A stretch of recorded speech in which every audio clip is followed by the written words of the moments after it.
अस्सलामु अलैकुम वरहमतुल्लाहि वबरकातुहु नहमदुहु नुसल्ली अला रसूलिकल करीम अम्मा बाद वस्सलातु वस्सलामु अला अशरफिल मुरसलीन வல ஆலிஹி வ அஸ்ஹாபிஹி அஜ்மைன்.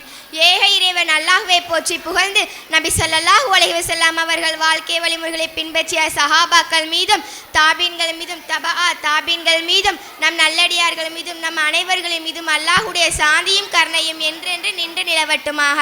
அஸ்ஸலாமு அலைக்கும் வரஹ்மத்துல்லாஹி வபரகாத்துஹு. அல்லாஹ் தஆலா எவ்வாறு இருக்கிறான் என்பதை பற்றி அறிமுகப்படுத்துகின்ற வசனம் தான் ஆயத்துல் குர்சி. அதனுடைய விளக்கத்தை பற்றி இப்போது பேச போகிறேன். நபி ஸல்லல்லாஹு அலைஹி வஸல்லம் அவர்கள் கூறினார்கள், குர்ஆனில் மிக சிறந்த வசனம் எது தெரியுமா? குர்ஆனில் 6666 வசனங்களிலே மிக சிறந்த வசனம் ஆயத்துல் குர்சி ஆகும். ஏனென்றால் அல்லாஹ் தன்னை பற்றி தெளிவுபடுத்தி கூறுகிறான். அல்லாஹ்வுடைய இஸ்முல் அஹ்லம் என்கிற பிரம்மாண்ட பெயர் அமைந்துள்ளது என நபி ஸல்லல்லாஹு அலைஹி வஸல்லம் அவர்கள் கூறியுள்ளார்கள். ஹசன் ரலியல்லாஹு அவர்கள் அறிவிக்கிறார்கள், யார் ஒருவர் ஃபர்லான தொழுகைக்கு பிறகு ஆயத்துல் குர்சி ஓதுகிறாரோ அவர் அல்லாஹ்வின் பொறுப்பில் இருக்கிறார்.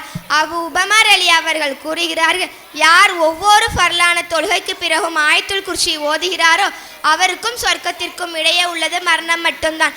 அவர் மரணமடைந்து விட்டால் சொர்க்கம் சென்று விடுவார் என நபி ஸல்லல்லாஹு அலைஹி வஸல்லம் அவர்கள் நவிஞ்சுள்ளார்கள். இந்த ஆயத்துல் குர்சியில் அல்லாஹ் தன்னுடைய சிஃபத்துக்களை மட்டுமே கூறியிருக்கிறான்.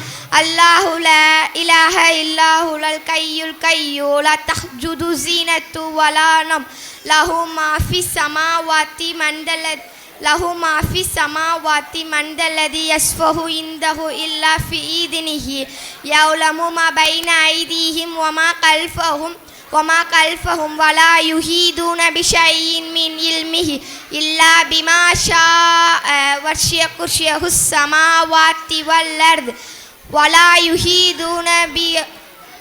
யுஹீதுன பி இல்மிஹி இல்லா பிமா ஷாஅ வஹுவல் அலியுல் அலீம். அல்லாஹ் வணங்குவதற்கு தகுதியானவன், அல்லாஹ்வை தவிர வேறு இறைவன் இல்லை. ஜீவன் உள்ளவன், என்றென்றும் நிலைத்திருப்பவன், சிறு துளியிலும் உறக்கம் பிடிக்காது. வானங்களிலும் உள்ளவையும் பூமியில் உள்ளவையும் அவனுக்கே உரியது. அவனுடைய அனுமதியின்றி அவனிடத்தில் பரிந்து பேசுவர் யார்? அவர்களின் முன்னால் இருப்பையும் பின்னால் இருப்பையும் அவன் நன்கறிந்தவன். மேலும் இவனுடைய குர்சி வானங்களிலும் பூமிகளிலும் விசாலமாக பரவி இருக்கிறது. இவ்விரண்டையும் காப்பது எவ்வித சிரமத்தையும் உண்டாக்காது.